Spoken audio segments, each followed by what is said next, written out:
Boa noite. Ele acha que o Brasil vai mesmo crescer nos próximos anos e que vamos ter estabilização cambial, mas alerta que o Brasil passa por uma crise de desconfiança nos mercados internacionais e que teremos de fazer uma escolha decisiva, aumentar a poupança interna ou depender cada vez mais do capital, do dinheiro estrangeiro. O Roda Viva entrevista esta noite o professor e pesquisador de economia norte-americano Albert Fishlow. Conhecido como um dos mais importantes estudiosos da economia e das estratégias de desenvolvimento da América Latina, ele também é um especialista em problemas brasileiros. Albert Fishlow foi professor de economia e reitor da área de estudos internacionais da Universidade da Califórnia, em Berkeley. Também lecionou nas universidades de Yale e Oxford e na Fundação Getúlio Vargas, no Rio de Janeiro. Há mais de 30 anos na área acadêmica, o professor Fishlow já publicou 5 livros. Aqui tem 2 deles, ambos em inglês, Os Estados Unidos e as Américas, uma visão do século XX, e Causas e Consequências da Desigualdade no Crescimento Global. Além desses 5 livros, colaborou com outras dezenas de publicações e é autor de inúmeros estudos e pesquisas sobre pobreza, desenvolvimento e economia global. É sócio também da VBP Brasil, uma empresa de consultoria na área de fusões e aquisições.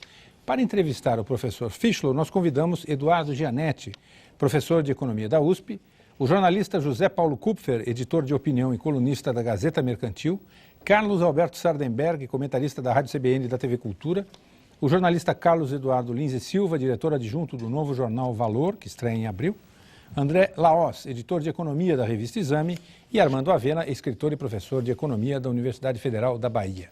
O Roda Viva é transmitido em rede nacional para todos os estados brasileiros e também para Brasília. E você sabe, participar do programa é bem simples, basta ligar pelo telefone 0, código da operadora 11 252 6525. Também temos o fax 0, código da operadora 11 3874 3454 e o endereço do programa na internet, que é rodaviva@tvcultura.com.br. Boa noite, professor Fishlow. Boa noite. Pelo que eu li dos seus artigos e das suas avaliações, apesar das ressalvas, o senhor tem uma visão otimista da perspectiva do Brasil, da perspectiva de crescimento e da reação, inclusive, que o país teve a todas as últimas turbulências. Estou certo na minha avaliação? O senhor é otimista? Certo. Não, evidentemente o que eu acho vai acontecer neste ano, que na realidade a gente lá fora já está recalculando as estimativas do crescimento para o ano que vem, porque todo mundo está achando que os resultados recentes, o aumento das exportações, a informação sobre inflação interna, a informação disponível sobre a taxa de crescimento no último trimestre, os resultados para o ano todo, estão criando a impressão que finalmente vai acontecer não só o crescimento, mas o crescimento da necessidade que o país tem. Quando falo de crescimento, falo de uma taxa não simplesmente de 4%, que é a estimativa para este ano, mas eu imagino que no fim do ano 2000, o país já deve estar crescendo uma taxa perto de 6%. O que significaria crescimento efetivo na medida em que é maior que o crescimento da população, sem dúvida. Exato. Agora, o senhor fala também na questão da poupança interna, quer dizer, que é um nó realmente da nossa situação. Quer dizer, hoje em dia, a grande dificuldade de qualquer empreendedor no Brasil é aonde conseguir recursos, não apenas porque não há poupança interna, como também porque o governo é o grande competidor na hora de tomar recursos do mercado e isso acaba fazendo com que as taxas de juros sejam absolutamente inviáveis para quem quer investir. Certo, mas no outro lado, o que quero enfatizar, isso foi um pouco resultado do passado, das políticas passadas. Hoje em dia, com o superávit primário que o governo está conseguindo, quer dizer uma possibilidade de ter a possibilidade dos bancos emprestarem mais dinheiro para os clientes privados para começar o processo de investimento. Eu estou completamente de acordo que o país necessita não simplesmente poupança, mas também investimento. E, evidentemente, o que é muito importante é que a poupança seja interna. Em vez de depender simplesmente do influxo de capital externo, necessita aumentar a capacidade interna. Quem se habilita? Professor, essa perspectiva de crescimento, ela, em relação ao ano passado, por exemplo, sem dúvida nenhuma, o ajuste que o Brasil fez com a desvalorização cambial foi impressionante, foi notável a capacidade de recuperação do país. Mas as condições internacionais naquela época eram muito melhores. Hoje nós temos uma situação em que as condições internacionais não são tão boas. Há uma perspectiva de alta dos juros americanos, há uma perspectiva também, os preços do petróleo estão aumentando, há famosa excesso de otimismo na Bolsa Americana e há também o déficit comercial americano, que está crescendo a níveis muito altos, cerca de 300 bilhões de dólares. Então, esse quadro internacional não estaria, digamos assim, pondo em risco um crescimento tão significativo da economia brasileira no próximo ano, nesse ano? Certo. Eu acho que, evidentemente, se tem a possibilidade de crescimento um pouco mais rápido do que seja possível para a economia norte-americana. Mas, no outro lado, o que quero enfatizar exatamente é o fato que, hoje em dia, se tem um aumento da produtividade muito maior do que a economia norte-americana mostrou no passado. Quer dizer que a taxa de produtividade anual é mais do que dobro a taxa anterior. No outro lado, temos que esperar uma taxa melhor da economia japonesa. A economia japonesa já não cresceu há 10 anos quase. E, evidentemente, vai começar a crescer um pouco mais rápido neste ano 2000. E também os países europeus, que estão começando a crescer mais rápido. Então, embora que seja o caso que os Estados Unidos possam ter uma taxa menos avançada do que tinha para os últimos 5 anos, não quer dizer que o mundo como um todo não vai crescer. E, no outro lado, eu quero enfatizar uma coisa importante sobre o preço de petróleo. Já temos informação do caso do México e do caso da União Saudita, que eles querem reduzir o preço de petróleo, vão aumentar a produção. Com isso, a meta é mais ou menos um preço de $25 em vez de $30, que também dá mais possibilidades de crescimento para os outros países. Eu queria continuar nesse tema e gostaria muito de ouvir a opinião do professor Fischler sobre o futuro a curto prazo da economia americana. Agora, em fevereiro, a economia americana completou 107 meses de crescimento ininterrupto, que é um recorde histórico, jamais houve isso. Mas a gente nota, e a revista The Economist recentemente fez uma boa matéria sobre isso, que o endividamento do setor privado nos Estados Unidos está crescendo a taxas muito impressionantes. A dívida do setor privado hoje, segundo a revista, chega a 132% do PIB. Era 120% do PIB em 94. O pior de tudo é que essa dívida, em boa parte, é para comprar ações, renda variável. As empresas se endividam, compram ações de volta e pagam seus executivos com essas ações. O senhor acha que esse processo todo pode resultar numa bolha especulativa, ou já resultou, e isso pode terminar abruptamente? Essa é a primeira pergunta. A segunda, quais seriam as implicações se isso acontecer? E terceiro, como um país como o Brasil pode se preparar para essa contingência que se torna a cada dia mais tangível? Certo. Evidentemente, o senhor Greenspan está um pouco preocupado com o aumento das ações dentro do mercado. Ele acha que nos últimos anos tivemos um aumento mais ou menos de 25% por ano, enquanto isso representa um aumento da riqueza por parte da população, que explica em boa parte o aumento de endividamento do setor privado. Evidentemente, aumentando a riqueza do setor privado 25% por ano, aumentando o endividamento de 120% para 137%, 147%. Não quer dizer que todo mundo não tem um aumento muito grande do valor nos últimos anos, o que tem acontecido.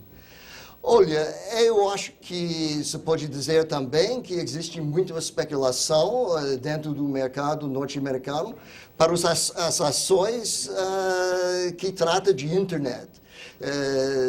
Uma broma norte-americana, se quiser colocar qualquer ação na bolsa norte-americana, só necessita colocar .com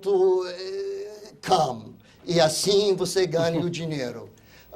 Mas, no outro lado, eu acho que o fato que a economia está aumentando a produção industrial, está aumentando toda vez mais a produção dos computadores, está aumentando mais a produção de software, está aumentando a produtividade que fica no outro lado do assunto. Então, eu acho que não estamos no meio simplesmente de um tulip craze, como fosse no caso do século XVI.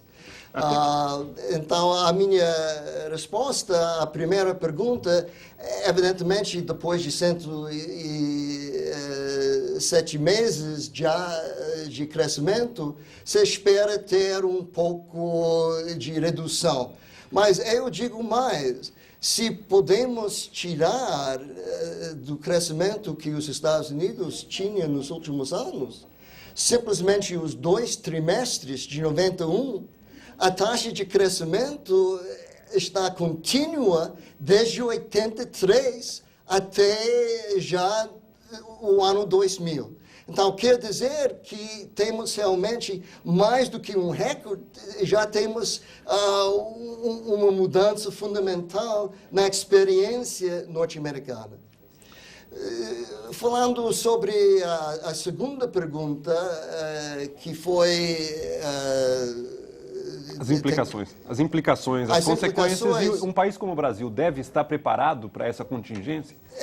Eu acho que é muito difícil para um país preparar-se para essa contingência.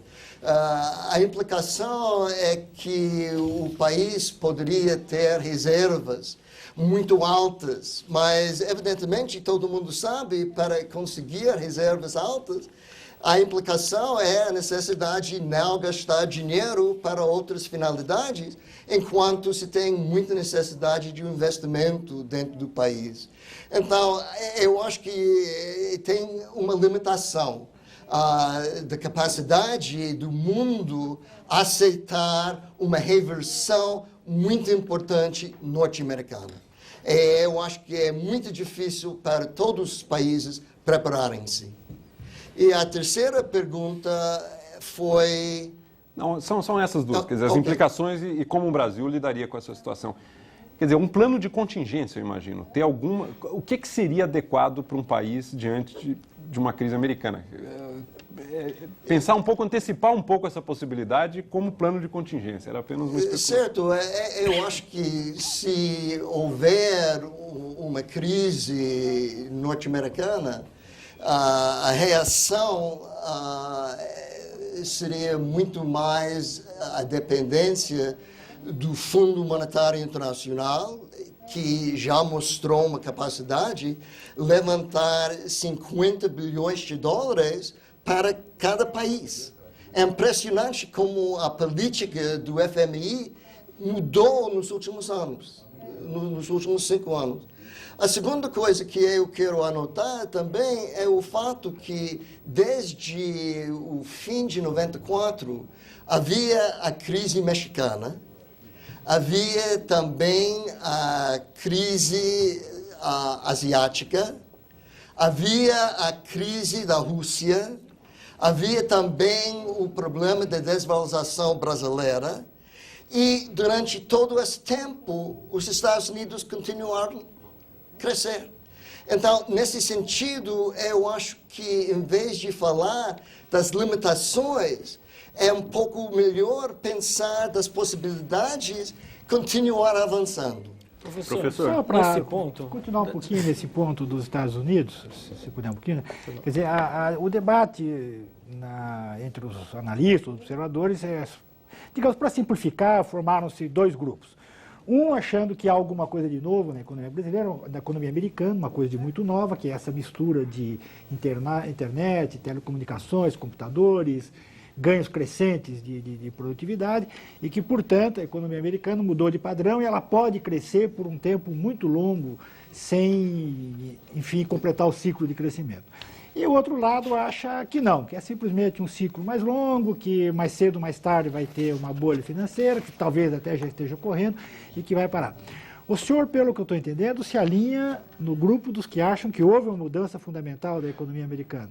Eu acho que havia uma mudança da economia norte-americana, mas tem que entender que isso é um acontecimento que já tem ocorrido no passado, que sempre havia períodos em que a taxa de crescimento e produtividade era menor, em que a economia, por causa disso, cresceu uma taxa menor. Desde o período de 73 até mais ou menos os meados do 90, a taxa de produtividade da economia norte-americana foi da ordem de 1 e pouco por cento. Nos últimos 5 anos, já podemos ver uma mudança que dobrou essa taxa de aumento de produtividade. Então, seguindo a linha dos ciclos passados, podemos continuar para um período mais ou menos de mais 10, 15 anos dessa taxa de crescimento.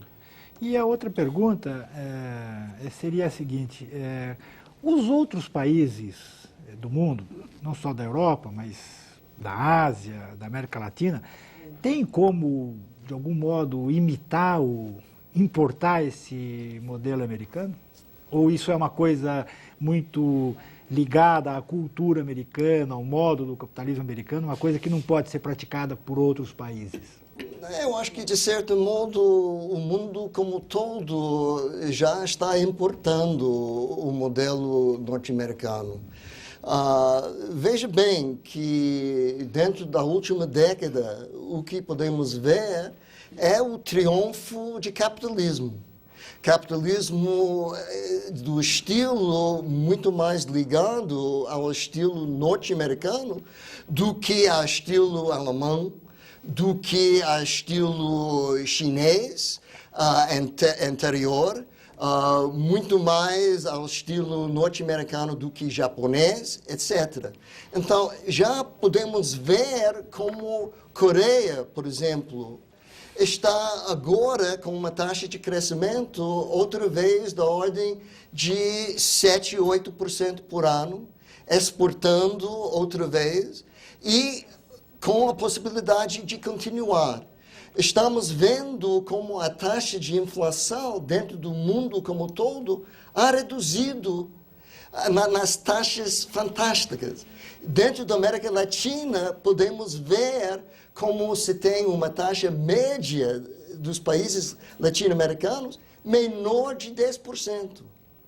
Então, eu acho que o que estamos vendo dentro da última década exatamente é uma imitação do modelo norte-americano que está rendendo bem para os países asiáticos, que está criando uma taxa de crescimento alto da China, da Tailândia, da Coreia, etc. Tem que anotar que nos últimos 5 anos, apesar de todas as crises, o que é importante? México saiu depois de 1 ano de recessão. Coreia saiu depois de 1 ano de recessão. Tailândia saiu depois de 1 ano de recessão. Mesmo a Rússia, hoje em dia, está crescendo. Professor, mas as desigualdades sociais, principalmente na América Latina, no caso do México, saiu da recessão, mas as desigualdades só fizeram aumentar. Como é que o senhor explica esse problema da desigualdade e como imitar os Estados Unidos sem ampliar o fosso mais ainda, que já é tão degradante nos nossos países, principalmente aqui no Brasil? Certo, mas tem que anotar que uma coisa que, pelo menos, alguns economistas já notaram nos Estados Unidos é o aumento da desigualdade dentro dos Estados Unidos. Durante os últimos 20 anos, como consequência de redução dos impostos do Reagan, e da taxa de crescimento alta durante a década de 80, havia também um aumento dos salários dos grupos mais ricos dentro da sociedade. Evidentemente, o problema da distribuição da renda continua dentro da América Latina maior de qualquer outra parte do mundo. Aqui, na América Latina, temos a maior desigualdade em todo o mundo.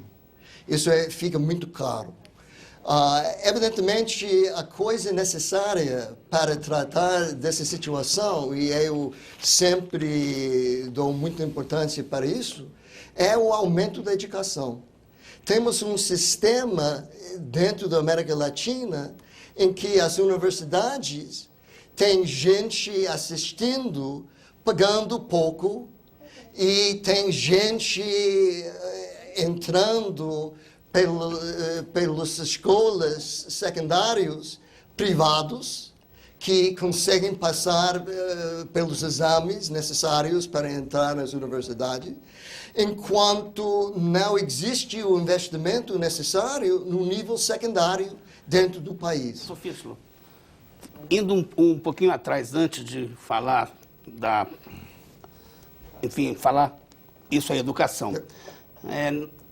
Há poucos dias atrás, na própria reunião de Bangkok, da UNCTAD, uma economista inglesa, Frances Stewart, apresentou um trabalho muito interessante, uma espécie de um estado da arte do problema da desigualdade em todo o mundo.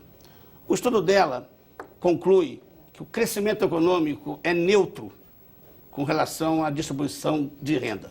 Há casos recentes de países com alto crescimento e má distribuição, países com baixo crescimento e boa distribuição, países com alto crescimento e boa distribuição, enfim, se encontra de tudo pelo mundo afora. E a conclusão é que o crescimento seria neutro para esse problema da concentração ou distribuição de renda. O que o senhor acha sobre isso?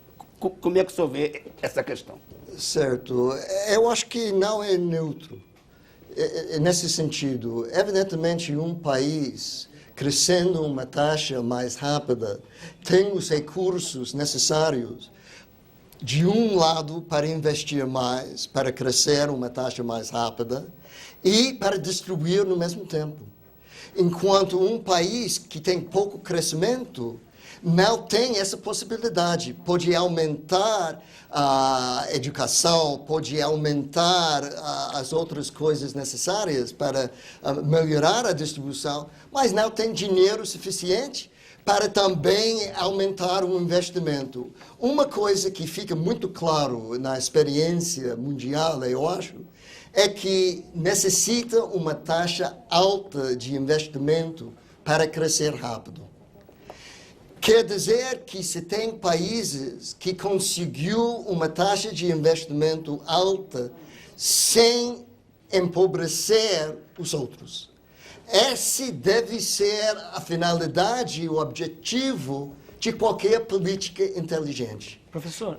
E eu acho que isso só se consegue aumentando a educação, que na realidade, veja bem, na América Latina, o que temos em quase todos os países, já tivemos o caso do México, em que a UNAM, a Universidade Nacional, tinha uma taxa paga de $1, coisa assim, para o semestre.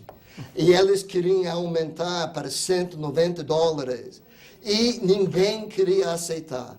Mas isso é um pouco absurdo, né? Porque uma vez que se pode aumentar a taxa de entrada à universidade, se pode redistribuir como se faz dentro dos Estados Unidos.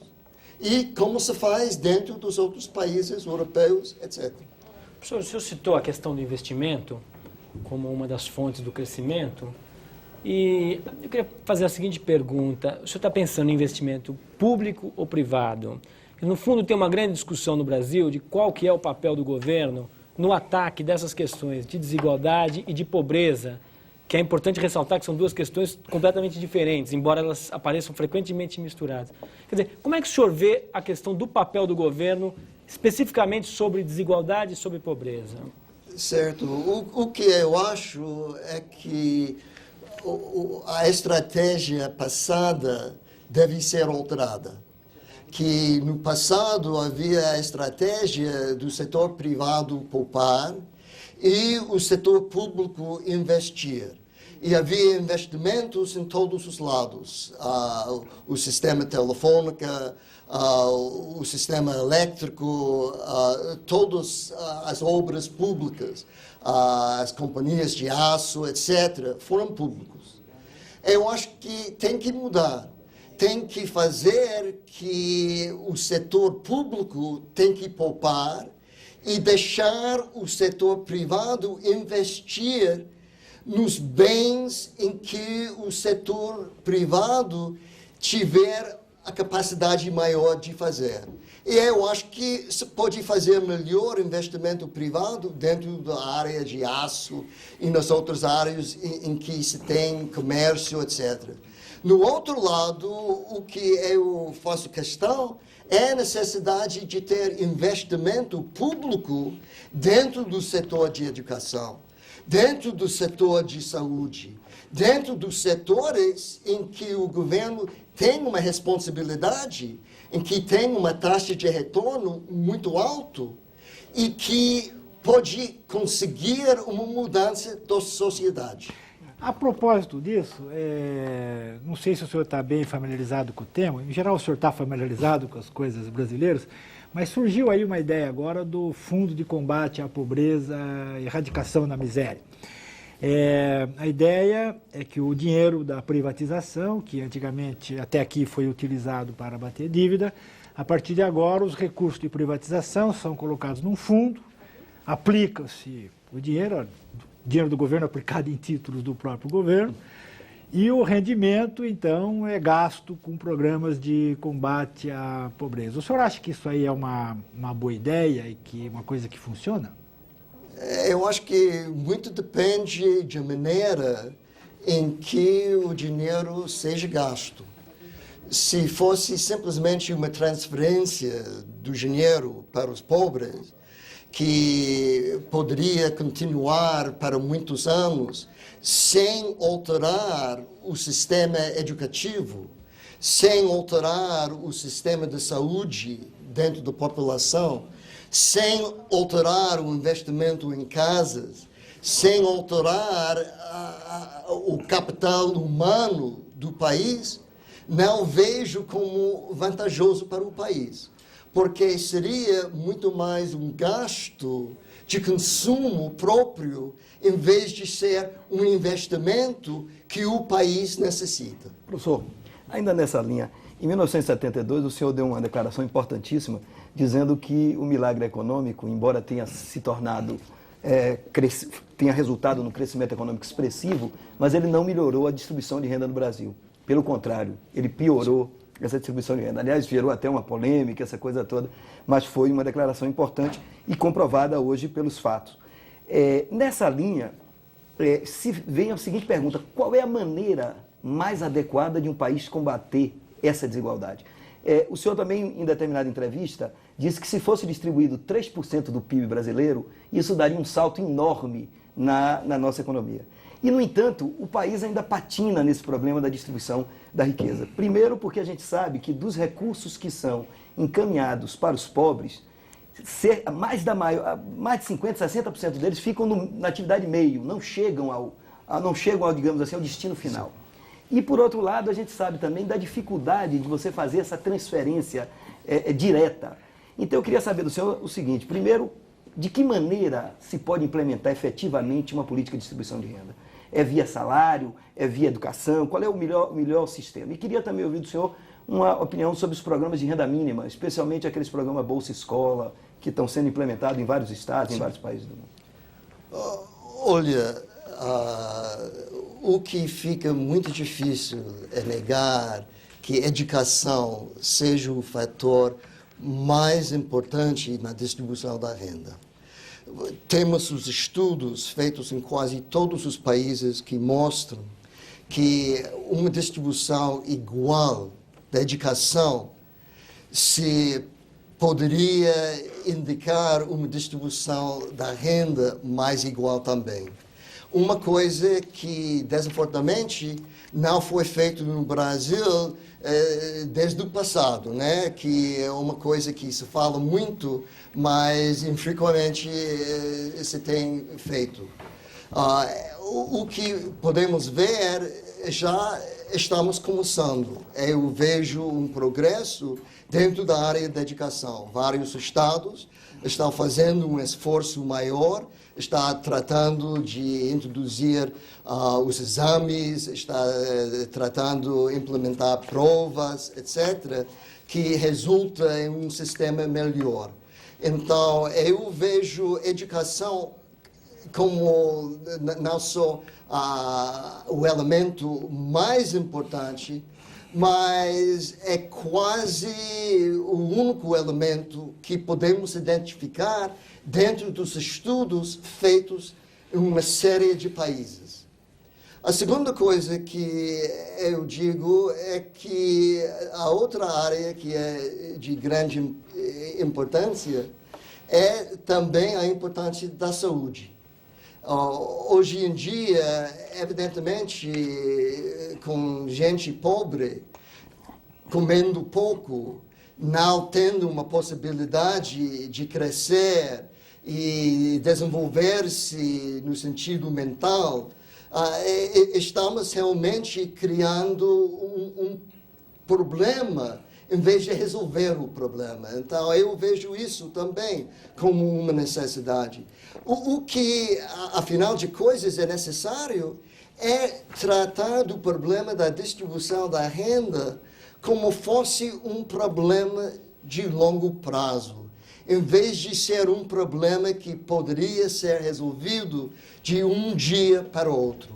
E o que está sempre faltando? Um político, evidentemente, tem 4 anos, tem 8 anos no máximo. Então, para ele, não tem a mesma importância fazer uma política de 20 anos, de 25 anos, que pode render bem no futuro. Professor, nós falamos aí um pouco de poupança interna e de investimento. O senhor até fez o alerta de que uma coisa não é exatamente a mesma coisa, mas eu vejo várias perguntas de telespectadores abordando essa questão. Por exemplo, Jeová Barros, estudante de Direito da Universidade Católica de Pernambuco, diz o seguinte, que o senhor diz que o que tem causado desconfiança lá fora é o fato de não termos boa poupança interna, mas ele tem constatado que a pouca poupança que temos tem sido inclusive usada para financiar investimentos internacionais aqui no Brasil através de órgãos como o BNDES.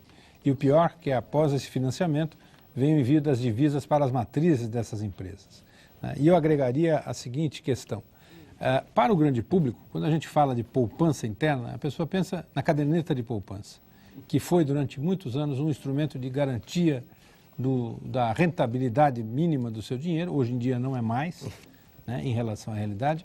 E sempre, paralelo a isso, aparece o raciocínio dizendo o seguinte, não, olha, se você quer realmente fazer uma poupança e ajudar o seu país, você tem que investir nas empresas através das bolsas de valores. Ora, no Brasil, as bolsas de valores, isso foi dito aqui no programa pelo presidente da Bolsa de Valores, não são instrumentos de captação dessa pequena poupança do consumidor para o financiamento das empresas. É um negócio muito mais complicado, muito mais arriscado e muito mais incerto.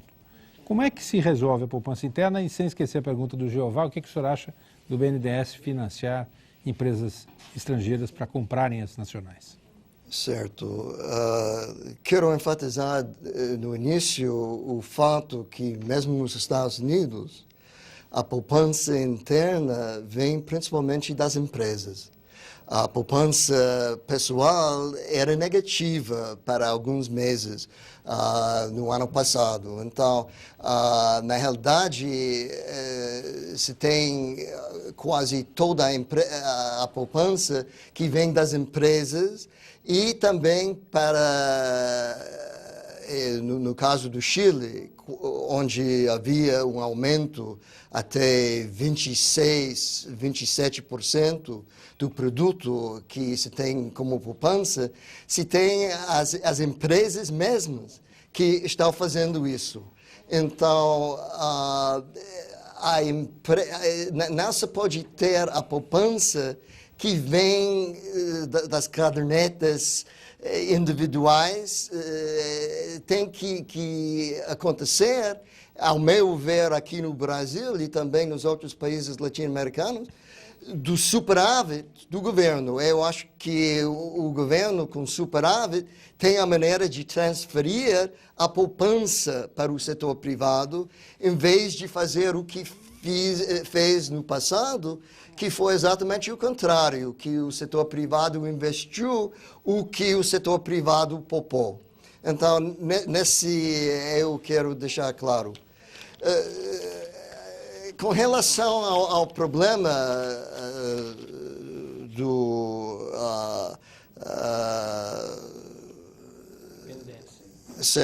BNDES e o investimento que foi feito para ajudar a empresa multinacional a comprar ações, evidentemente é um problema seríssimo.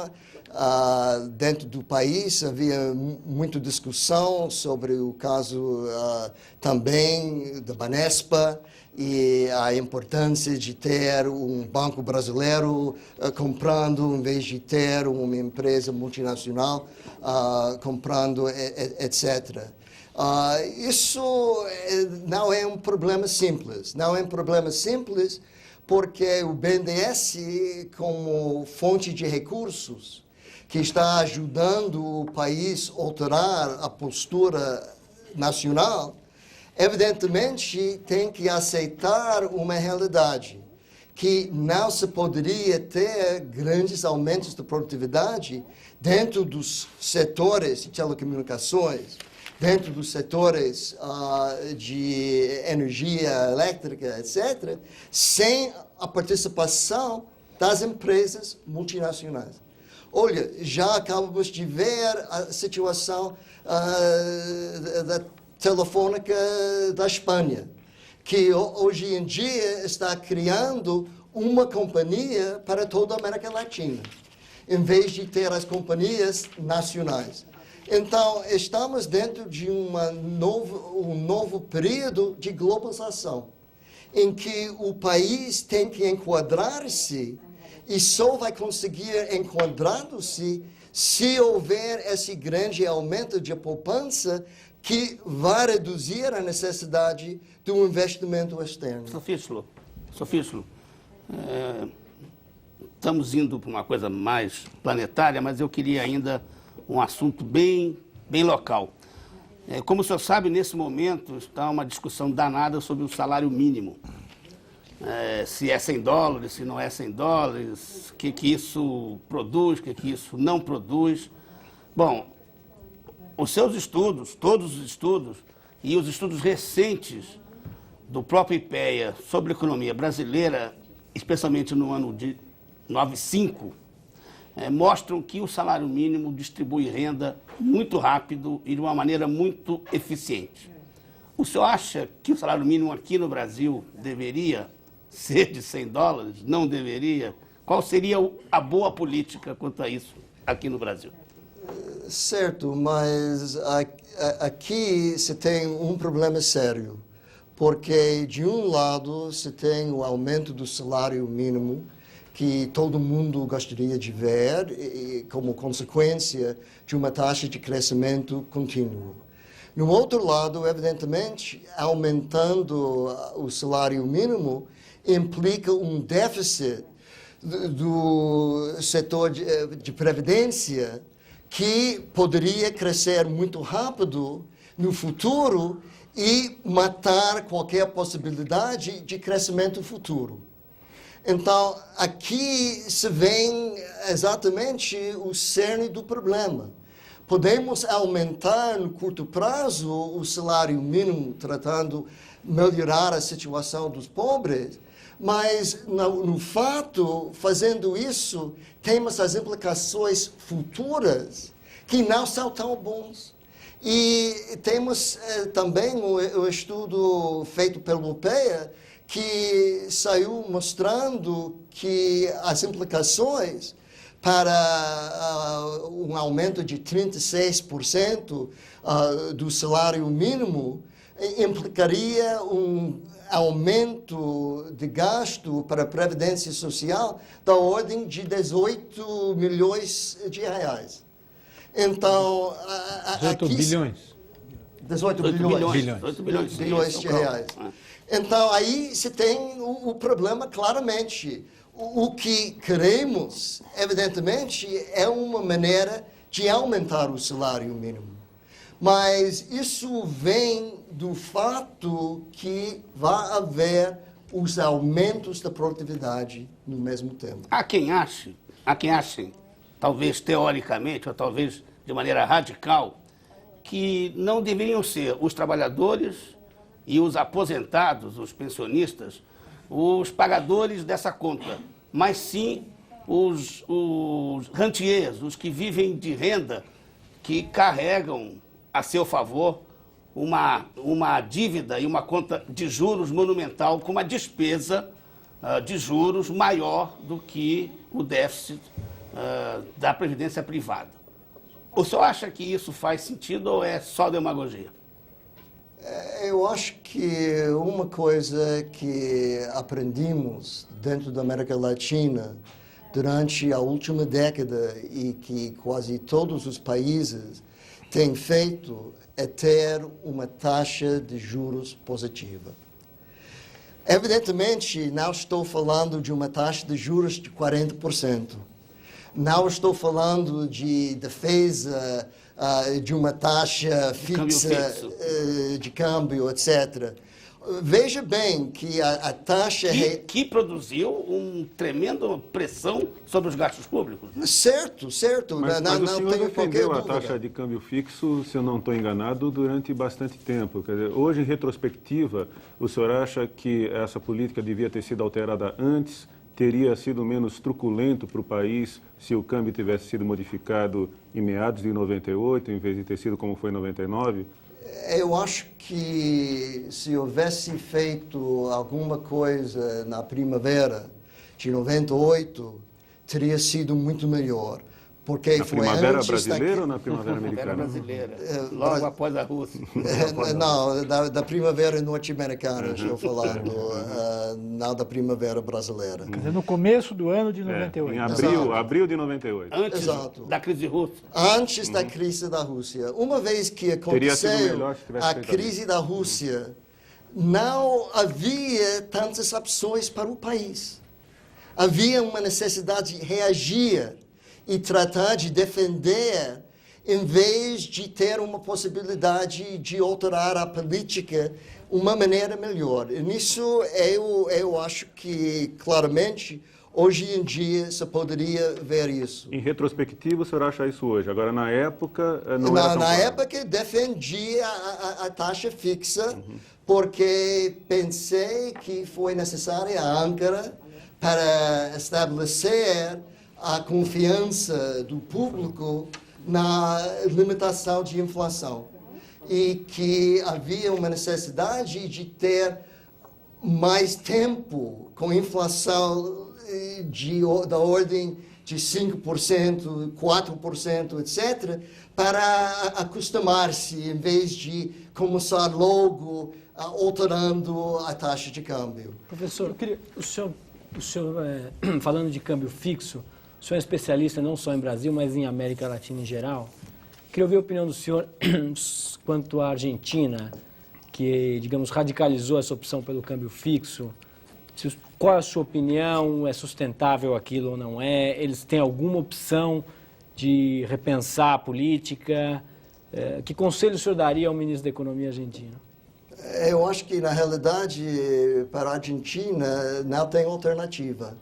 Uma vez que eles fixarem a taxa e tem um peso igual a $1 e tem 70% dos depósitos dentro do país denominados em dólares, não tem alternativa, porque alterando a política quer dizer uma transferência dos argentinos com pesos para os argentinos com dólares. E isso poderia criar um problema muito sério interno e poderia criar uma situação em que não vai continuar o peso, porque no futuro ninguém vai acreditar na possibilidade do país defender o peso. Bom, muita gente dizia que a mudança brasileira também era inviável e que não deveria... Não, mas uma coisa fundamental que é diferente do caso brasileiro é o caso que dentro do Brasil já estava desvalorizando. Havia um pouco todo ano, mas havia a desvalorização contínua. No caso da Argentina, se tem essa taxa fixa. No outro lado, se tem os depósitos em dólares. No caso da Argentina, da ordem de 70%, uma coisa que nunca aconteceu aqui dentro do Brasil. Havia um período em que houve um aumento dos bônus denominados em dólares, mas havia mesmo 25%, coisa assim, da dívida total interna. Em resumo, o que a Argentina tem que fazer? Nada? Toca do jeito que está? Ou dolariza de uma vez? Ou por que eles não passam para o real? Eu acho que, de certa maneira, a Argentina está tentando fazer a única coisa possível, que é reduzir as limitações dentro do mercado de mão de obra. Que, no fato, dentro da Argentina, se tem um país que tem mão de obra mais sindicalizado em toda a América Latina. E tem muitas leis referentes ao passado limitando poderes de reduzir os salários, etc. Quer dizer, em resumo, eles têm que reduzir os salários. Eu acho que não tem muita alternativa nisso. Porque uma vez que se tem a taxa fixa, a única maneira de trabalhar é reduzir os preços e os salários.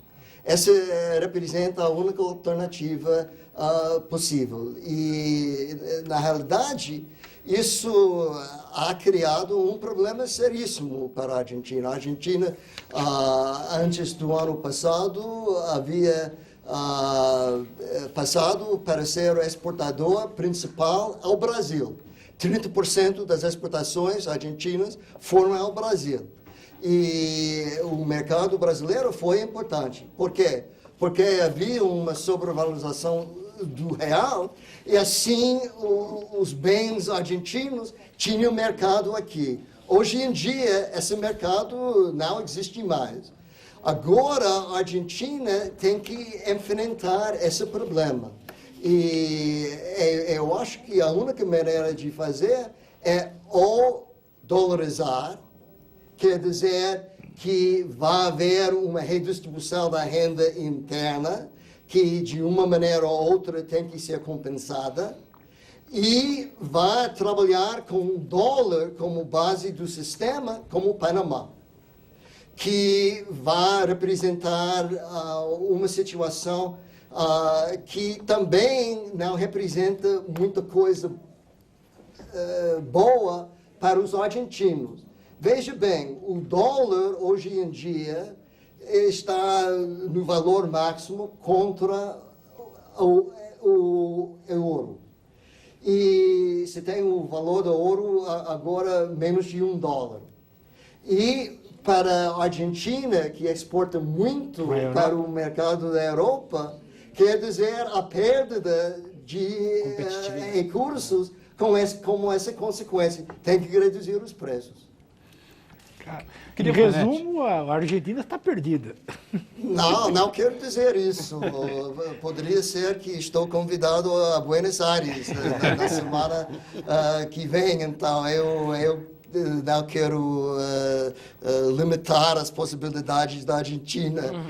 Mas se não fosse viajar, ia dizer. Mas, no outro lado, uma coisa que eu vou dizer, que nas estimativas que acaba de fazer para a América Latina como um todo, eu vejo para a Argentina um problema sério neste ano, que vai implicar a necessidade de reduzir a dívida por parte dos estados, vai implicar a necessidade de reorganizar o Banco Estadual de Buenos Aires, vai implicar também uma necessidade de alterar as leis que determinam os salários médios. Eu queria voltar um pouco à questão do crescimento no Brasil, pensar um pouco o futuro.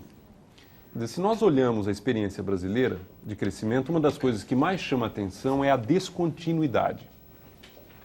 Ao longo do pós-guerra, nós tivemos surtos muito intensos de crescimento, mas de curta duração. Depois, períodos de recessão. Dos anos 80 para cá, encurtou muito o tamanho desse ciclo. Foram trimestres de crescimento e trimestres de recessão, mas muito descontínuo também. Tenho duas perguntas. Primeiro, quando o senhor fala de que o Brasil volta a crescer agora, o senhor imagina que será um crescimento sustentado? Ou seja, nós vamos finalmente vencer essa ciclotimia, essa descontinuidade? Esse é um ponto. E segundo, que desequilíbrios podem aparecer, não esse ano, quando o crescimento é mais fácil, porque nós estamos saindo de uma recessão, mas que tipo de desequilíbrios poderiam novamente interromper, um pouco mais à frente, um processo de crescimento mais intenso? Será que o Brasil finalmente virou a página dessa ciclotimia? Certo. Do primeiro lugar, eu quero discordar um pouco. Na realidade, havia um período entre 1950 e 1980 em que o Brasil tinha, se não me engano, 2 ou 3 anos de crescimento negativo. Havia um período realmente em que o ciclo foi positivo, principalmente ao longo do período. Evidentemente, nas últimas 2 décadas, tem toda a razão que não havia qualquer crescimento no sentido líquido per capita ao longo do período. Eu acho que aqui uma coisa importante que tem acontecido dentro da América Latina e dentro do Brasil, que tem que notar. Primeiro, que o ano 99 representava já o primeiro ano em que havia uma taxa negativa de crescimento para o Chile. Havia taxa negativa de crescimento de Colômbia, depois de muitos anos, desde a década de 30. Havia um período de crescimento negativo por parte da Argentina, etc. Mas uma coisa que ficou constante foi o modelo. E eu acho que essa mudança do modelo para um modelo mais ligado ao mundo, mais ligado ao capitalismo mundial, é uma coisa positiva. As coisas que faltavam aqui no Brasil para o futuro, ao meu ver, são 3. Primeiro, a falta de investimento necessário na educação, que finalmente começa a tratar do problema da distribuição da renda. Segundo, um aumento de poupança que deve vir do aumento da poupança contínua por parte do governo, que o setor privado pode investir dentro dos setores em que o setor privado poderia ter uma capacidade maior. Mas o governo hoje é despoupador no Brasil, porque o déficit nominal continua alto. O déficit Certo. nominal esse ano vai ser 4%, ano passado foi 10%. O governo no Brasil continua despoupando. Certo, mas eu estou falando de o superávit primário que acaba reduzindo a dívida governamental. Que acaba reduzindo a dívida governamental e transferindo essa dívida que pode ser utilizado para os fins do investimento. E a terceira coisa que ainda não entramos acá é exatamente a necessidade de exportação. O Brasil, hoje em dia, é o único país no mundo quase que tem só exportação da ordem de 6 ou 7% do produto interno bruto. Mesmo a economia chinesa, hoje em dia, exporta da ordem de 25% do produto interno bruto. Então, estamos aqui dentro do Brasil com a limitação do mercado nacional, em vez de pensar do mercado regional e do mercado internacional. Agora, como que pensa-se no mercado regional se a Argentina está dolarizada e no mercado internacional se os Estados Unidos continuam mantendo duras restrições a importantes produtos brasileiros? Evidentemente, se tem esse problema em que o Brasil fica dessatisfeito e, com certa razão, evidentemente, se tem as limitações sobre a produção de aço, as importações limitadas por parte dos Estados Unidos para satisfazer o mercado interno norte-americano. Mesmo nosso presidente tem que tratar do público norte-americano que tem os votos dentro da próxima eleição.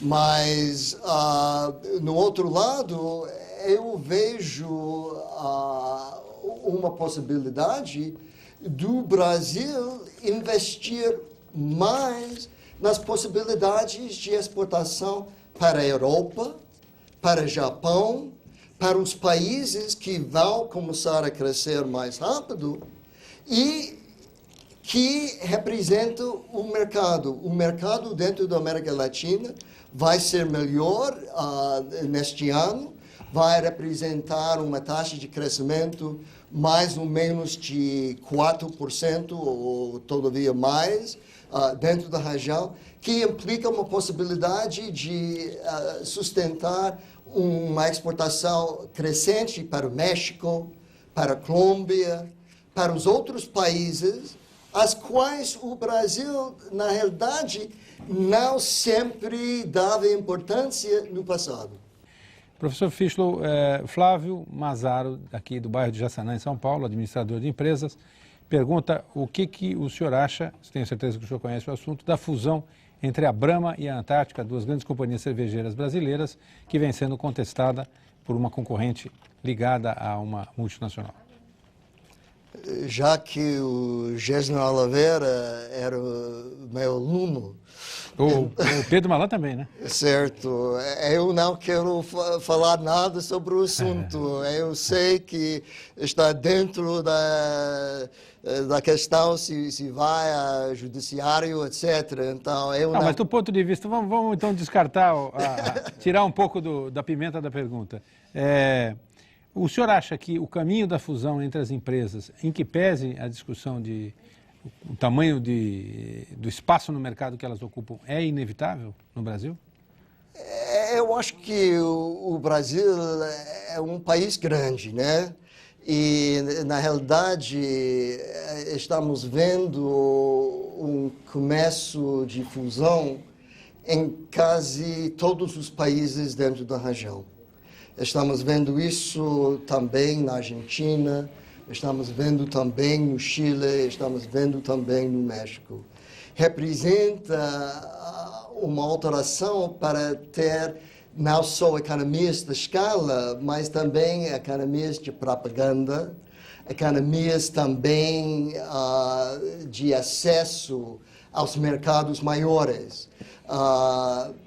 eu acho que, de modo geral, a coisa interessante, e eu volto a isso, que estamos dentro de um novo mundo globalizado. Estamos dentro de um mundo em que, em vez de pensar simplesmente das empresas dentro do país, tem que pensar da concorrência entre as empresas nacionais e as empresas globais. E o que tem acontecido nos Estados Unidos. Uma razão para a qual os Estados Unidos têm uma taxa de inflação tão baixa hoje em dia é o fato das importações muito grandes que a gente estava falando antes, né? O fato de ter um déficit muito grande no balanço de pagos que explica por que os preços dentro dos Estados Unidos não têm alterado muito nos últimos anos. Professor. Mas isso se deve à existência de concorrência entre Fiat e Chrysler, que agora está com Daimler, e estamos juntos às empresas japonesas, já com as empresas norte-americanas, e estamos criando as empresas globalizadas. E eu acho que, de certo modo, Ambev, sem falar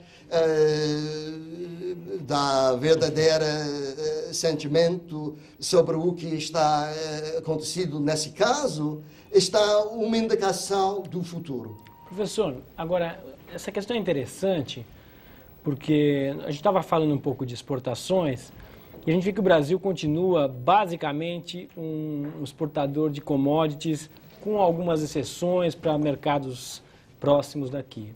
E aí vem essa questão da possibilidade do Brasil competir com as grandes empresas internacionais. Quer dizer, diante de um quadro desse, o senhor citou alguns exemplos, dessas mega fusões que a cada dia tem uma nova, o senhor imagina uma perspectiva, não sei, de 20, 25 anos, o Brasil de fato, um país como o Brasil de fato, tem qualquer condição de ter empresas brigando nesse tipo nesse mundo globalizado, ou a perspectiva é simplesmente fictícia? Quer dizer, isso aí pode acontecer eventualmente com uma empresa brasileira, mas em 99% da economia brasileira você simplesmente não tem escala para brigar com as grandes europeias, as grandes americanas, as grandes asiáticas.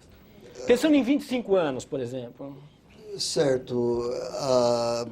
Evidentemente, se pensamos, por exemplo, do setor de automóveis, é um caso em que o Brasil é hoje um concorrente dentro do mercado mundial, porque tem um investimento muito grande por parte dessas multinacionais que está vindo cá para fazer os investimentos, para abrir novas empresas, etc. Mas se tem outras áreas em que os países, em que dentro do país se tem uma capacidade de concorrer, em que se tem uma possibilidade de aproveitar de um fato fundamental. A renda per capita dentro do Brasil é muito menor do que a renda per capita dentro dos países industrializados. Foi a mesma coisa que aconteceu no passado, no caso da Coreia, no caso de Taiwan, que hoje em dia está fazendo computadores, está fazendo televisores, está fazendo uma série de produtos que estão sendo exportados para o resto do mundo, inclusive para os países já industrializados. Professor, perdão. Não, o senhor está terminando? Terminei. É que o senhor tocou aí num ponto que eu considero importantíssimo, que é a vinda das empresas. E eu vou tocar num assunto que talvez seja mais brasileiro, embora tenha um precedente americano, mas que eu acho que é muito importante para o público também perceber. Que no Brasil hoje é uma discussão muito grande sobre aonde se localizam os investimentos. E os estados fazem uma espécie de chamada guerra fiscal em busca da atração desses investimentos. Há uma parte dos defensores da política que diz que isso é uma coisa boa, é uma concorrência entre os estados. A renúncia seria uma renúncia virtual, porque se as empresas não vêm, não tem imposto. Então, eles defendem essa política. Outros dizem que não, que isso é gera um processo muito grave e talvez até de uma cisão do Pacto Federativo, problemas entre os estados. Os Estados Unidos têm um precedente com relação, me parece, à atração da Mercedes-Benz. Me parece que para o Alabama, não tenho certeza. E que também houve um processo de guerra fiscal. Eu queria ouvir a opinião do senhor sobre essa questão da guerra fiscal e sobre esse processo dos estados tentarem atrair investimentos. Certo. Havia um pouco esse problema dentro dos Estados Unidos, em que os estados concorrerem tratando de dar incentivos maiores para atrair os investimentos, mas geralmente dentro dos Estados Unidos se tem muita limitação nessa possibilidade. Não se tem muito agressividade entre Califórnia e Nova York, entre Connecticut e Florida, etc., em atrair os investimentos. Eu acho que, tendo uma guerra fiscal dentro do Brasil, não tem grande sentido, porque, evidentemente, há uma possibilidade do passado em que havia a Lei 3418 para atrair investimento ao Nordeste, e você pode imaginar alguma coisa para os estados piores, que vai dar algumas vantagens em comparação com um estado como São Paulo, etc.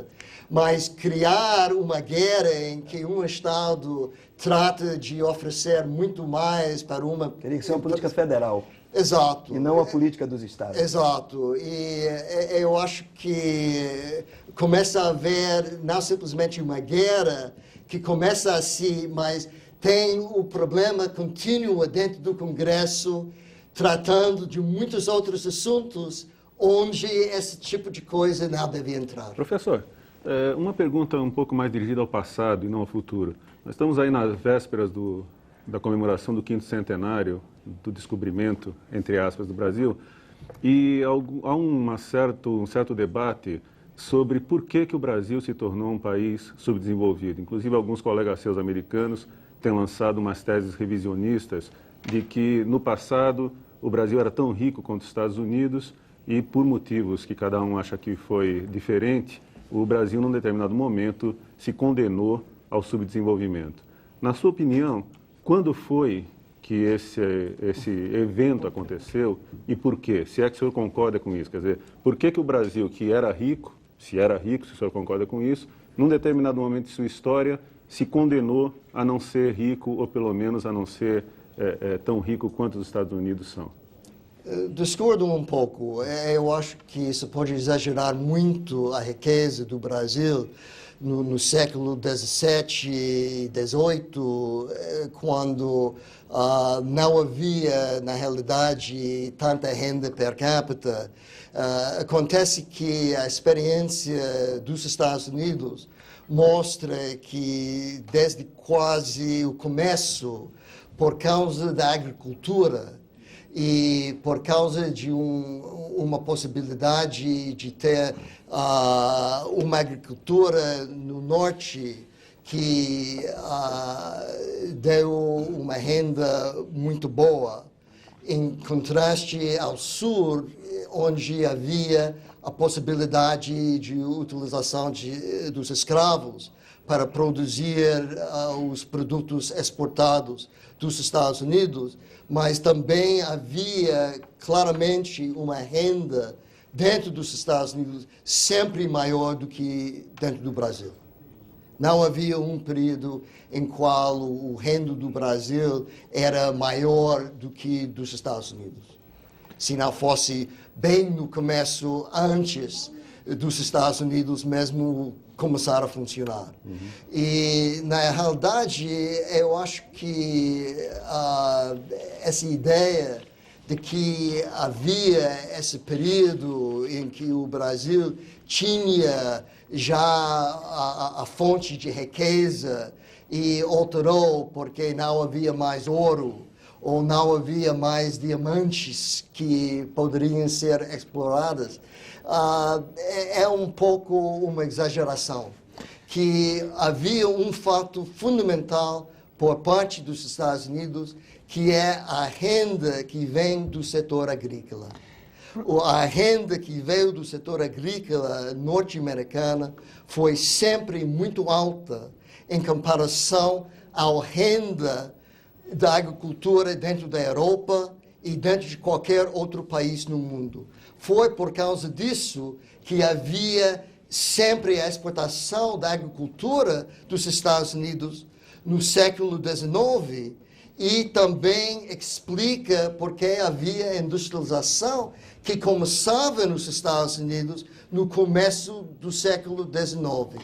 Havia uma demanda interna que os Estados Unidos podiam aproveitar, produzindo para os mercados internos e criando o setor de manufaturas dentro do país. O senhor acha que hoje em dia, professor, o senhor acha que hoje em dia, em relação a esse novo campo de plantação, que é o campo digital da internet, os Estados Unidos estão vivendo alguma coisa que tem base real ou, como me parece aqui como um absoluto leigo no assunto, é um entusiasmado movimento semelhante à corrida do ouro, onde muita gente vai acabar quebrando a cara? Porque confesso que, para mim, ignorância, é muito estranho perceber que determinadas empresas virtuais valem muito mais do que empresas estabelecidas, organizadas, com uma grande estrutura, com um mercado, com uma marca, com centenas de anos de vivência. O senhor acha que existe essa coisa da corrida do ouro ou não? Ou aquilo é uma nova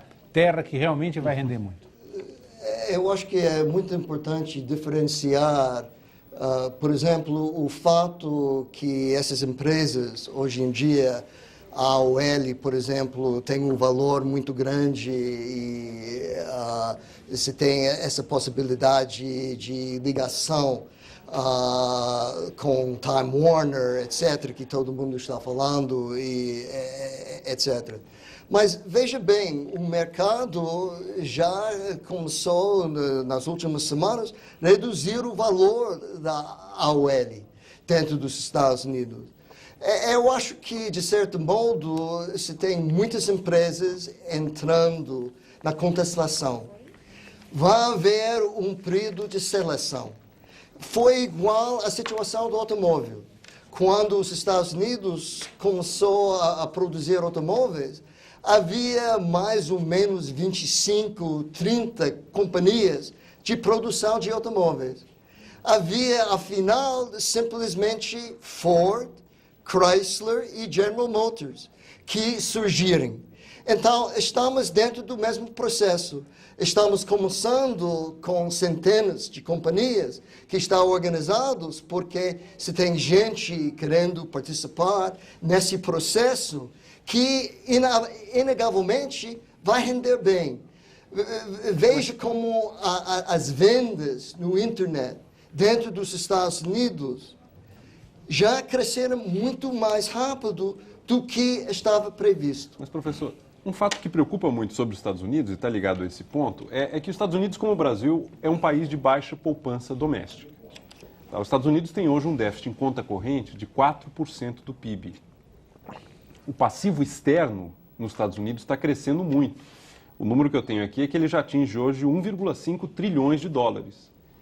Se continuar mais 10 anos com um déficit em conta corrente de 4% do PIB, esse passivo externo vai para 50% do PIB americano. Isso não pode acontecer. Não vai acontecer. Como é que os Estados Unidos vai se financiar quando o mundo perder a disposição de continuar mandando poupança para os Estados Unidos? Vai ter que aumentar os juros? Como é que os Estados Unidos vai fazer esse ajuste? Eu acho que, de certo modo, a gente está esquecendo uma coisa fundamental. Veja bem a taxa de juros hoje em dia nos Estados Unidos. É muito mais alta do que a taxa japonesa, que é da ordem de 0, e muito mais alta do que a taxa europeia, que tem mais ou menos 4%. Então, os Estados Unidos já estão pagando um preço para a falta de poupança. Estamos pagando o preço mais alto dentro do mundo para conseguir atrair esse investimento externo. Mas o déficit externo continua alto e não dá sinais de reduzir. Não, mas eu acho que vamos ver se daqui 2, 3 anos, com esse aumento da importância do internet, com uma capacidade de aumentar a venda de serviços internacionalmente, com a possibilidade de aumentar a transferência de tecnologia para os outros países, que isso não altere um pouco o que tem acontecido durante simplesmente os últimos 20 anos. Tem que lembrar-se que esse déficit norte-americano começou na década de 80. Só tem 15 anos de história. Não estamos falando de 50 anos, não estamos falando de um período muito grande dessa experiência. Então, ao meu ver, necessitamos dentro dos Estados Unidos uma poupança maior. E devemos ver uma resposta dentro dos Estados Unidos aos incentivos para ter essa poupança maior. Eu estou completamente de acordo. Mas eu acho que dentro do mercado está começando a ver essa possibilidade. O que a gente observa é que as empresas e as famílias nos Estados Unidos continuam se endividando cada vez mais, ou seja, poupando menos. A dívida do setor privado americano continua crescendo. Os juros aumentam, mas não há resposta da economia. Isso é que preocupa. Certo, a dívida está aumentando, mas a riqueza está aumentando também. Mas a riqueza é um ativo variável e a dívida é fixa. Fístolo, qual seria os juros de equilíbrio para a economia americana nesse processo? Já são esses 6%, tem que ir a mais. Qual seria, teoricamente, os juros que faria com que as famílias não preocupassem tanto o Eduardo? Eu acho que é não simplesmente os juros que determinam isso. Já temos muita experiência em vários países que mostra que a taxa de juros não explica totalmente a poupança pessoal, né? E que não tem uma relação muito estreita entre as duas coisas. Eu acho que se tem interesse de saber até que ponto o Greenspan vai aumentando a taxa de desconto nos Estados Unidos. Eu acho que, evidentemente, a taxa de crescimento dos Estados Unidos no último trimestre, que foi da ordem de 5,9%, é maior do que a taxa de equilíbrio. Eu acho que todo mundo está de acordo hoje em dia que os Estados Unidos estão em outro mundo, que temos uma taxa de desemprego da ordem de 4%, que é menor do que a taxa de desemprego desde a década de 60. E temos uma taxa de inflação da ordem de 2%. E eu vejo essa possibilidade de reverter com uma taxa de crescimento não de zero, não de uma taxa negativa, mas uma taxa para o ano 2000 da ordem de 3,8, coisa assim, satisfaria o Federal Reserve, que haveria algo acontecendo, que a economia não está continuando, que a bolsa não está explodindo, não estamos tratando de um tulip craze como aconteceu no passado, e assim podemos ter uma redução da taxa de crescimento sem ter recessão. Professor, E sem que o juros suba muito mais do Exato. que esse. professor, se o senhor permite, eu queria voltar um pouco ao Brasil. O senhor acompanha a economia brasileira, acompanha o Brasil há muitos anos, tem um conhecimento muito grande do país, foi professor de economistas que estão hoje exercendo funções de responsabilidade no governo, que já exerceram. E, além de ser um analista que conhece muito bem o Brasil, o senhor tem digamos, uma visão otimista em relação ao Brasil. O senhor, digamos, torce para que as coisas deem certo. O senhor gostaria que as coisas deem certo. O que eu perguntaria é o seguinte, de onde o senhor tira essa, digamos assim, essa animação com relação ao Brasil? E a outra pergunta é que o senhor nunca desanimou do Brasil? Chega lá, isso aqui não vai dar certo mesmo.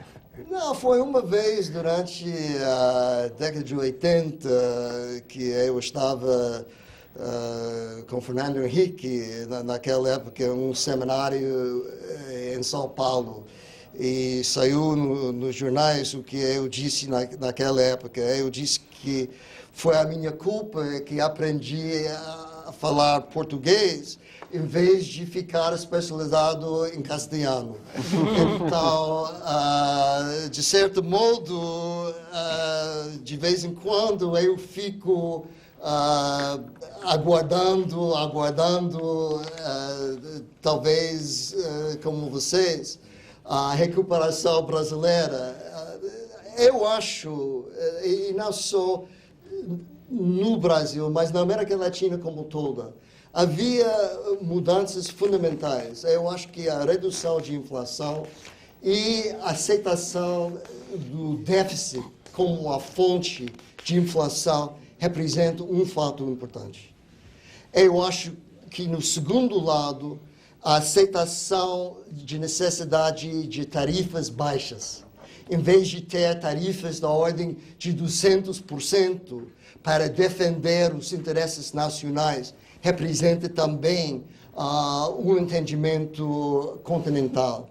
E, finalmente, eu acho que o processo de privatização que dá para o setor privado, onde havia muitos avanços tecnológicos, hoje em dia o Brasil tem uma capacidade de ultrapassar os Estados Unidos utilizando o celular, porque não tem tanto investimento no telefone fixo.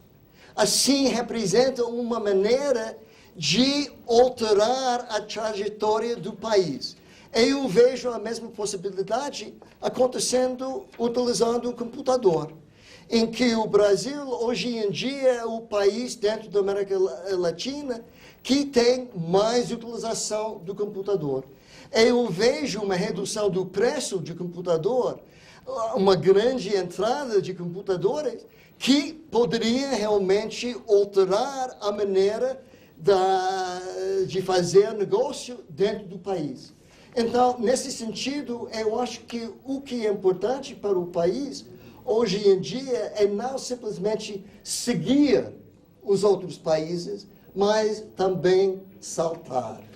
E é necessário escolher as áreas em que é possível saltar utilizando a tecnologia nova que oferecem uma possibilidade de produtividade maior, que oferece como consequência a possibilidade de taxa de distribuição da renda muito mais igual e também altera o papel do setor governamental dentro do Brasil. Professor, nosso tempo está acabando, mas eu queria fazer uma última pergunta para o senhor. Uma pergunta que envolve aí o relacionamento que o senhor tem com o ministro Pedro Malan, que foi seu orientando, né? O senhor foi professor dele, e que, volta e meia, vem sendo citado aqui, vem sendo convidado pelo Roda Viva para que esteja aqui no lugar onde o senhor está. Eu reitero o convite para o ministro Malan ao vivo aqui, para que ele, por favor, compareça, que eu tenho certeza que será um programa inesquecível. Mas o que eu queria saber é o seguinte, o senhor continua trocando informações e opiniões com o ministro Malan? Costuma falar com ele? Qual é o contato que o senhor tem com o ministro?